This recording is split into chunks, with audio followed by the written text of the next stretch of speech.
Tiga bakal calon presiden Ganjar Pranowo, Anies Baswedan, dan juga Prabowo Subianto mempresentasikan gagasannya terkait persoalan bangsa dan juga klaim keberhasilan Indonesia hari ini di depan Rakernas Asosiasi Pemerintah Kota Seluruh Indonesia atau APEKSI. Dari ketiga orasinya, banyak hal yang menarik untuk kita analisa. Selain soal kritik, perihal klaim siapa yang lebih unggul meneruskan pencapaian pemerintah hari ini juga menjadi salah satu hal untuk kita bahas. Siapa yang kemudian lebih berpeluang memanfaatkan klaim keberhasilan tersebut? Dan untuk menganalisanya sudah bersama kami dari luar studio, pakar komunikasi politik UIN Jakarta, Gun Gun Herianto. Selamat malam, Mas Gun Gun, apa kabar? Selamat malam Mas Bram, kabar baik, Alhamdulillah. Alhamdulillah kabar baik, Mas Gun Gun. Langsung saja, saya ingin masuk terlebih dahulu dari statement Pak Anies begitu soal IKN. Ini menarik, saya bacakan statement dari Pak Anies mengatakan, jika sesuatu direncanakan dengan dasar yang baik, dasar kuat, tidak perlu otot politik untuk dilaksanakan. Sesuatu yang punya dasar kuat, baik dirasakan masyarakat, akan menggelinding dengan sendirinya. Jadi artinya dalam perspektif Anies yang mengusung perubahan, soal IKN ini akan tidak bermanfaat dan tidak dilanjutkan begitu. Bisa dibaca seperti itu, Mas? Iya, pernyataan Pak Anies soal IKN ini masih sebut aja maknanya polisemi ya. Sebenarnya dia menghadirkan rangkaian kata atau kalimat yang tidak terlalu tegas sebenarnya melainkan mengayun ya. Dan itu kemudian multi interpretasi. Ya, saya memahami bahwa ini kan memang belum satu periode dialektika yang jauh lebih eksplisit seperti panggung debat capres gitu ya. Nanti kan ada momentumnya, tapi saya lihat udah mulai meskipun ya polisemi ya, tetapi implisit nampak bahwa positioning Pak Anies lebih kritis terhadap IKN gitu, dan itu kan sebenarnya menjadi semacam jualan ya dalam konteks gagasan untuk politik asosiatifnya lebih pada perubahan bukan pada keberlanjutan. Begitu kira-kira. Mas Gun, kalau kemudian menggunakan pendekatan polisemi tadi, artinya ini bisa secara lugas kita tafsirkan akhirnya menolak, tidak setuju dan tidak dilanjutkan ketika seorang Anies menjadi presiden nantinya? Ya, itu yang kita tidak bisa jumping conclusion ya. Karena saya lihat Anies sendiri masih menggunakan strategi namanya CPM atau Communication of Privacy Management. Jadi itu dalam komunikasi itu ada kekhasan itu tuh ya. Dia mengelola privasi komunikasi dan sepertinya membuka bahwa positioningnya tidak berada dalam arus utama Pak Jokowi, tetapi belum mengeksplisitkan standpoint dia ada di mana, apakah akan melanjutkan atau tidak begitu kalau dia terpilih jadi presiden. Nah, ini kan kalau menyangkut satu public policy, ya saya yakin positioning itu akan jelas pada saat dia mungkin sudah definitif menjadi calon presiden dan panggungnya ada di, menurut saya ya, panggung strategisnya ada nanti di debat capres. Begitu. Atau jangan-jangan ini memang sengaja membuka diskursus begitu, apalagi kan kalau kita melihat polanya ini mirip dengan ketika Anies Baswedan mengkritik soal kendaraan listrik beberapa waktu yang lalu begitu, Mas? Persis, ya ini memang akan semakin banyak, tetapi Pak Anies ini kan orator ya, dia tahu persis bagaimana membungkus etos patos logosnya gitu ya, dan saya lihat begini, salah satu gaya khas dari Pak Anies Baswedan itu dalam berkomunikasi, namanya itu gaya the structuring style atau dia keterukuran dalam mengeluarkan diksi, kemudian kerapihan dalam skema berpikir, tetapi hati-hati dalam melakukan serangan, tidak terlalu menohok, tidak terlalu eksplisit, yaitu gaya-gaya khas dari the structuring style yang agak berbeda dengan orang dynamic style seperti Pak Ahok mungkin kalau zaman-zaman itu ya, atau Pak Amin Rais atau Sri Bintang Pamungkas gitu yang dynamic style. Dulu 2014 Pak Prabowo itu juga dynamic style. Tetapi belakangan karena saya lihat lagi memersuasi basis pemilih Pak Jokowi, gaya Pak Prabowo kan berubah ya. Dia memoles diri untuk dalam banyak hal mencoba untuk menjadi equalitarian meskipun gaya aslinya adalah dynamic style gitu ya. Equalitarian tuh merangkul, hangat gitu, Tetapi memang tidak bisa sepenuhnya karena Pak Prabowo aslinya dynamic. Tapi dia mencoba tuh merangkul, misalnya dia mencoba membangun jembatan persepsi publik bahwa dia itu adalah penerus Pak Jokowi, gitu ya. Dia mencoba untuk mendekatkan diri juga dengan basis-basis pemilih Pak Jokowi dengan banyak memuji, begitu ya. Lebih Karena dia tahu asosiatif persis begitu ya approval kepada Pak rating Jokowi hari ini ya, Mas Pak Gun? Jokowi masih tinggi begitu. Artinya kemudian apa yang dilakukan seorang Prabowo Subianto hari ini itu akhirnya lebih menguntungkan, orang akan lebih secara asosiasi lebih condong kepada Prabowo dibandingkan dengan Ganjar begitu untuk seorang suksesor Jokowi?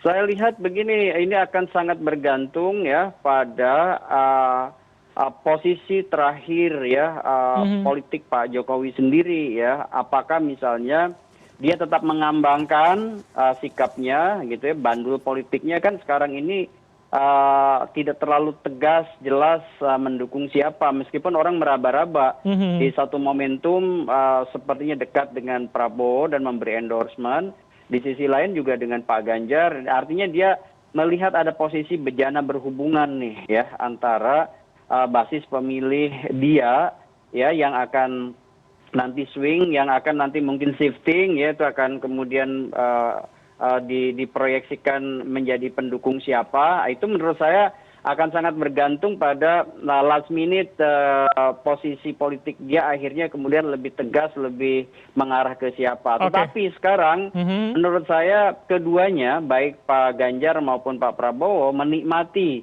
ya insentif elektoral ya dari posisi politik Pak Jokowi begitu. Mas Gun, tapi kalau kita yang itu, kembali, Mas Bram, tidak bisa dinikmati oleh Pak Anies. Kenapa? Karena dari awal positioning Anies Baswedan dari sisi positioning itu memang kan diksi ke perubahan, dan dalam diksi perubahan itu dia mau nggak mau harus mengeluarkan semacam attacking statement, pernyataan yang menohok, menyerang begitu, baik itu kebijakan, pemikiran. Maupun mungkin track record yang lemah dari sisi pemerintahan Pak Jokowi. Oke, Mas Gun, tapi kalau kita lihat kemudian kita kembali pada statement seorang Prabowo dan juga Ganjar ini kan sama-sama banyak memuji, banyak menunjukkan bahwa klaim keberhasilan, mana yang kemudian lebih efektif diasosiasikan sebagai penerus dari Jokowi nantinya, kalau kita berkaca pada pidato tadi siang?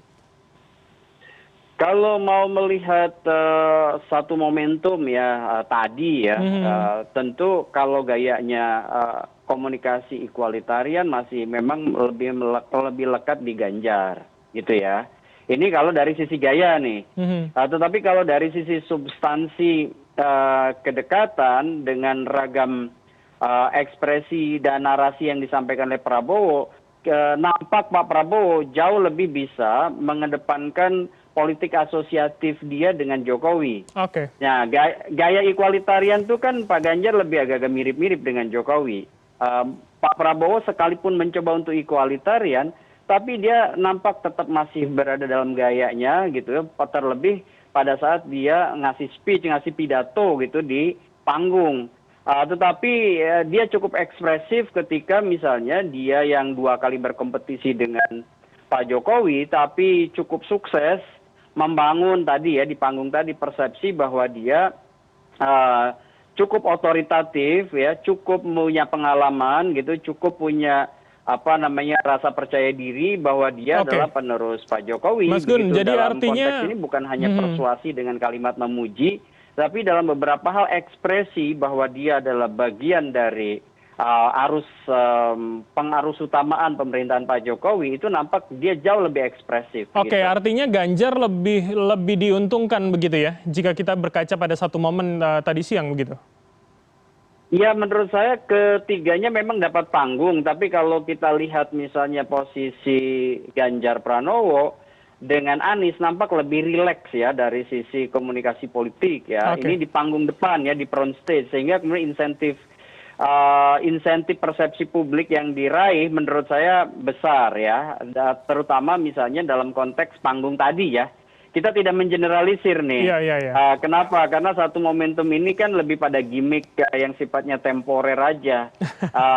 Dan debat-debat yang tadi kan juga tidak terasa. Ini kan bukan panggung dialektika. Bukan panggung bahwa saya tidak sependapat dengan misalnya Pak Ganjar, Pak Anies maupun Pak Prabowo kan tidak ada satu sesi di mana mereka bertemu adu gagasan. Sebenarnya ini lebih banyak monolog ya, dan kemudian ada semacam persepsi yang dibangun di situ bahwa mereka itu meskipun berbeda dalam banyak hal sebagai kompetitor, tapi dalam sisi-sisi lain secara humanis mereka punya irisan seperti teman, senior, kemudian yang satu menyebut patriot gitu ya.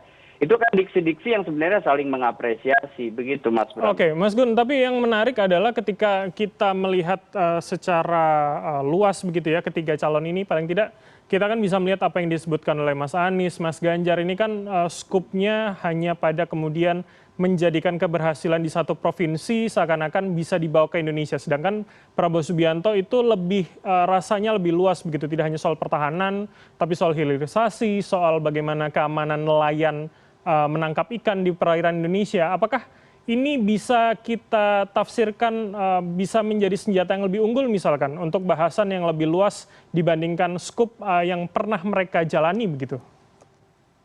Iya, menurut saya enggak juga ya. Kenapa? Karena kan ini menyangkut portofolio mereka, bahwa Pak Ganjar dan Pak Anies memang kekuatan sementara mereka ada dalam posisi sebagai kepala daerah. Meskipun Pak Anies pernah menjadi menteri, sementara Pak Prabowo memang bicara leading sektor yang menjadi posisi dia saat ini, begitu ya. Jadi menurut saya sih, apalagi ini kan pertemuannya apeksi ya. Memang skupnya membahas kota dalam konteks ini. Kedua orang itu baik Ganjar maupun Anies sudah sesuai menurut saya dengan tema pembangunan kota gitu.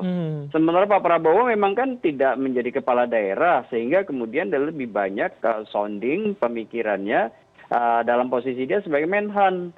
Jadi ini bukan satu generalis kemudian satu spesialis mengurus kota sih, tapi ini lebih pada kekuatan masing-masing. Ini yang disebut dengan kalau dalam istilah candidate marketing map gitu ya, peta pemenangan kandidat atau peta marketing pemasaran kandidat. Itu yang jelas mereka itu lagi mengeksplor apa yang kemudian menjadi kekuatan mereka sebagai kepala daerah maupun mungkin saat ini dia sebagai menteri, begitu. Oke, Mas Gun, terakhir kalau begitu bagaimana penilaian kita paling tidak dalam penampilan perdana ketiganya dalam satu momen meski tidak bersamaan begitu. Apa yang kemudian bisa menjadi bahan jualan untuk ketiganya, apa yang kemudian seharusnya tidak dilakukan di kemudian hari untuk ketiganya? Singkat saja Mas Gun.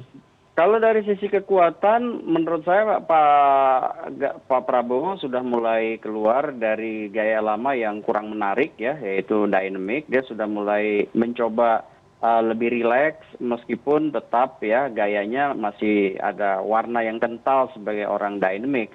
Pak Anies dan Pak Ganjar itu menurut saya jauh lebih punya bahasa tubuh yang komunikatif dalam konteks panggung depan ini. Tetapi dari sisi gagasan, saya terus terang saja tidak mau jumping conclusion, tidak mau penyimpulan yang melompat. Kenapa?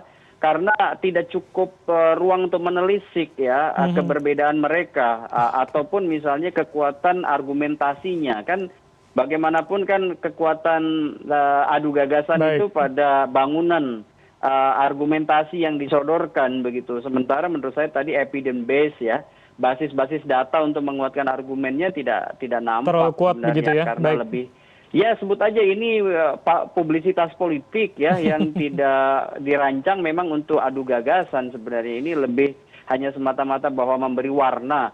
Mereka berbeda tapi juga dalam beberapa hal mereka bersahabat. Jadi tidak cukup untuk mengatakan siapa yang unggul dari sisi gagasan utamanya, terlebih tidak diadu dalam konteks misalnya tidak diverifikasi begitu. Oke, baik. Dan kemudian saling dikonfrontir satu sama lainnya begitu ya.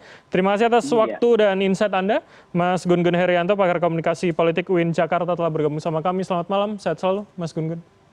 Sehat.